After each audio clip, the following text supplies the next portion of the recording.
Times have you heard the argument in your lifetime, if it just helps one child, then it's worth it. Just one child, one, big-eyed, one-eyed child, if we just help them, then it's worth it. They use it all the time. Don't believe me?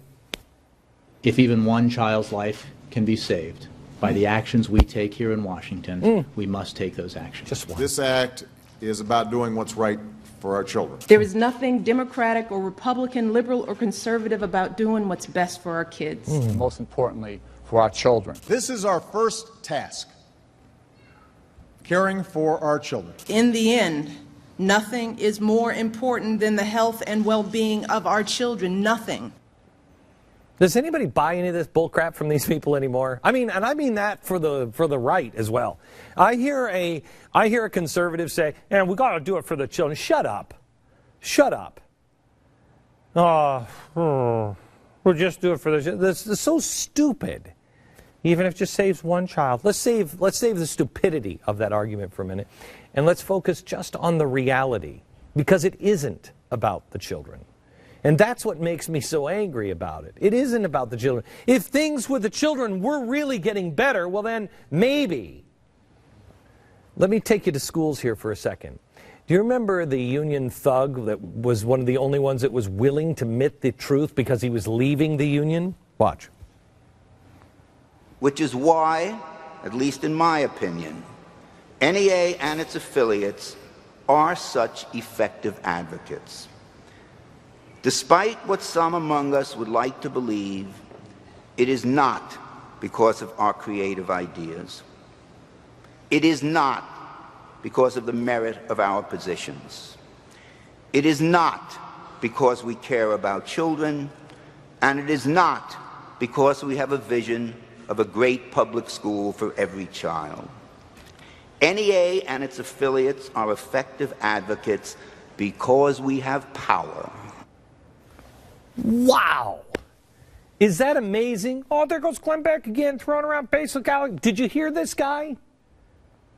It's because they have power. One truthful union member. Okay. So what are they doing with that power? Are they helping the kids? Because they get things done because they have power, but in the end, does it help the kids? I want to introduce you to another public school. This one's in Far Rockaway, Queens.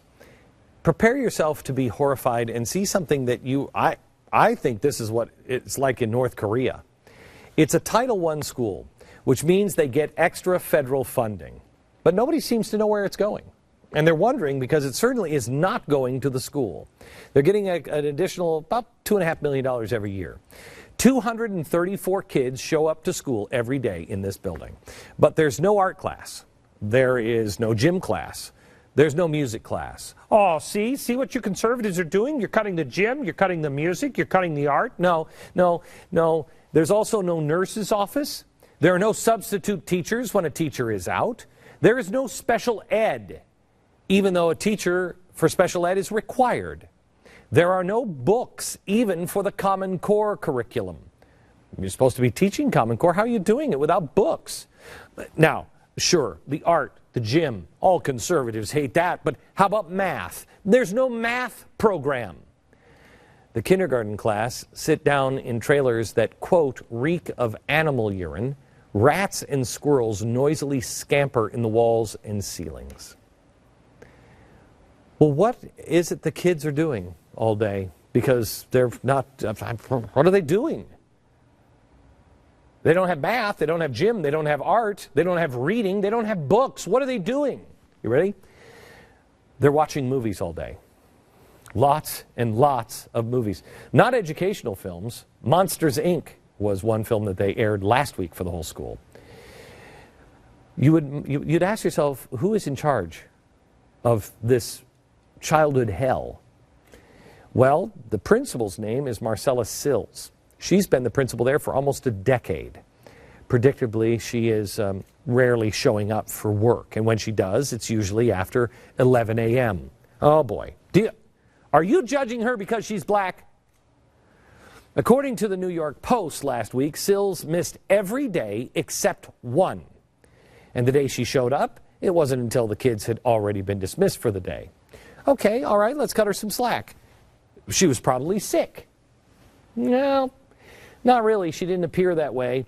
Here she is spotted driving around in her BMW all around town when she wasn't at school. Boy, she looks really nice. I mean, she's all dressed up. She's got the glamour lipstick on. She's got that nice fur coat and hat, huh? Now, she's a struggling educator. For her efforts, when she shows up, she is paid $128,207 a year. But that's not all. She also gets bonuses on top of that because of all of the overtime that she works. Nothing is about the children. Nothing. Nothing is being done. She's not doing anything for these 234 kids. And no one seems to care in the system. Hi, you know what? Let me take that. See, there he goes again. Glenn Beck flying off the handle saying nothing. She's not done anything for the kids. That's not true. That's not true. Every year, she does make the parents pay $200 each so their kids can attend some sort of strange annual prom-like wedding event. The boys have to dress in mini tuxedos, and the women have to wear like white gowns. Isn't that great? And then Queen Sills, the principal, enters. She is the queen of the ball, of course. I'm going to give you an update that should make this better, but it doesn't. There's an investigation now into the school. And because of the investigation, Sills showed up for work on time on Monday. First time in 6 or 7 years, according to sources inside the school. Wow. You have the picture of her showing up at school? There she is. And what's nice is she was dressed to impress. I don't know if she had to go right out afterwards, for, night on the town or what, but she looks good. She looks good. Also, the Department of Education investigator, I'm not really troubled by anything that they saw there. In fact, I'll let them explain. I don't know if I'll be recommending further investigation, but we'll be making some recommendations because, as you know, this is Far Rockaway, and this school was part of the tragedy of Sandy. Oh, my God. Tiffany. Yes? Why didn't you tell me that this school was hit by Hurricane Sandy? I know, it totally changes the story. It totally changes the story. I didn't know that. Sandy just happened how long ago? Just like not very long ago, okay? Nothing to see here. I apologize. There was a storm, which obviously means kids can watch movies all day for the next year and a half, while Principal Bunnyfur takes a spin in her BMW. It's great. Now, it has taken just a few reports by the New York Post for someone to actually check into things, but you saw what they're going to do. Nearly a decade, this school has been churning kids through this system and sending them out into the world with absolutely no chance of success unless they want to replace Siskel and or Ebert. That's it. Nearly a decade, and no one really has cared. Now, there's 2 indictments here. Number 1 indictment, parents. How long would you let your kids sit in that school? How long? Now, if you're underprivileged, what do? You raise holy hell. That's what you do. But do you think very many kids, 234 kids, been going on for a decade, this is the way it's been. Do you think any of the parents are sitting down with their kids and saying, hey, what happened in school today? What'd you learn in math today? This has been going on. They don't have math books. They don't have books. They don't have a library. They have nothing. Anybody ask? So, number 1 indictment, parents, where are they? Number 2, media. Where are they? You know what they're doing with their time today? I kid you not. There is currently, or there was 20 minutes before we went on air, there was a banner. Do we have the pictures? Yeah, here it is. Here's CNN. They got a chopper over Justin Bieber's house. Okay? Fox and CNN, breaking news alerts. They're investigating at Justin Bieber's house. Better sit down for this. An egg-throwing incident. Yes, Justin Bieber, can you believe it, has been in a spat with his neighbors. Why is the blaze that... Tiffany! Yeah. Thank you. First of all, you give me a story, and you left out the hurricane, and now Justin Bieber. And what are we covering? We're covering the neglected, crumbling public school. Here's why I think this is really an important story for you to share with a friend, because the world is absolutely upside down. I don't think I need to remind you, but you need to remind your friends that the people who brought you this fail, this factory fail of a school, are the same people who are going to be running America's healthcare system. See, greed is an interesting thing. You want to talk about greed, they always talk about the capitalists that are greedy. People are greedy. People. Racism. That's a human disease. Okay? Greed. Racism. Human disease. All people have it. And I can tell you right now that you're greedy. If I said to you right now that everybody in your office, except maybe 20%, are going to be laid off, are you the one that's going to march in and say, you know what? I'm probably the weakest link in the chain. Or do you keep your mouth shut and your head down and you try to be the one? You're greedy. Or are you a survivalist? You see, greed comes in many forms. Hey, how come people in Poland and all across Europe didn't raise their hand and say, hey, maybe we should stop putting Jews into the ovens? You know why? Greed. What are you talking about? Well, some people got rich running that system. Do you know that there is a trademark on the door of the crematorium? A trademark.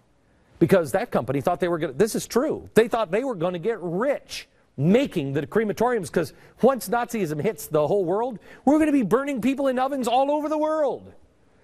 Greed. But how about the people who didn't raise their hand and say, hey, what happened to my neighbor? That was greed too. You were greedy for your children, your time, your life. See, greed is human. And greed happens. And it happens with socialism and progressivism like nobody's business. And it hits the poor the hardest. Because they're the ones whose kids are forced first into the rat-infested schools.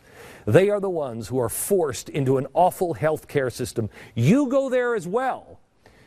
Everybody goes there unless you're willing to compromise and play ball with the people at the top. And their friends, the greediest of them all, they get in. It seems no amount of failure ever stops socialism or progressivism from marching on. And we are watching the progressive mecca that is Detroit crumble right in front of us. And yet we're saying, hey, let's do that again around the whole country. Let's do that everywhere. There's an amazing YouTube video out right now with 14 million views. It's called Income Inequality in America. And it makes a really good case if you don't know what the hell you're talking about. We have to put together a response to this. 14 million views. Socialism fails every time. They don't explain this. Because there's always somebody that wants to get wealthy. And how do you get wealthy in a socialist system? You're the one that says, no, no, no, no, no. I'm going to make sure everything is equal. That way you get kickbacks. Never, ever, ever in all of human history has big government, progressivism, communism, or Marxism ever, ever, ever worked. Never. However, where there is capitalism, yes, there is greed and there is inequality. However, because of the free market, people live. Because of the free market, people change stations. People who are poor. I was flat broke in 1999. Flat broke. I couldn't afford my apartment. It was like $700 a month. I couldn't afford it. Now look at me. What happened? I can lift myself out of poverty. I can change my station in life. Now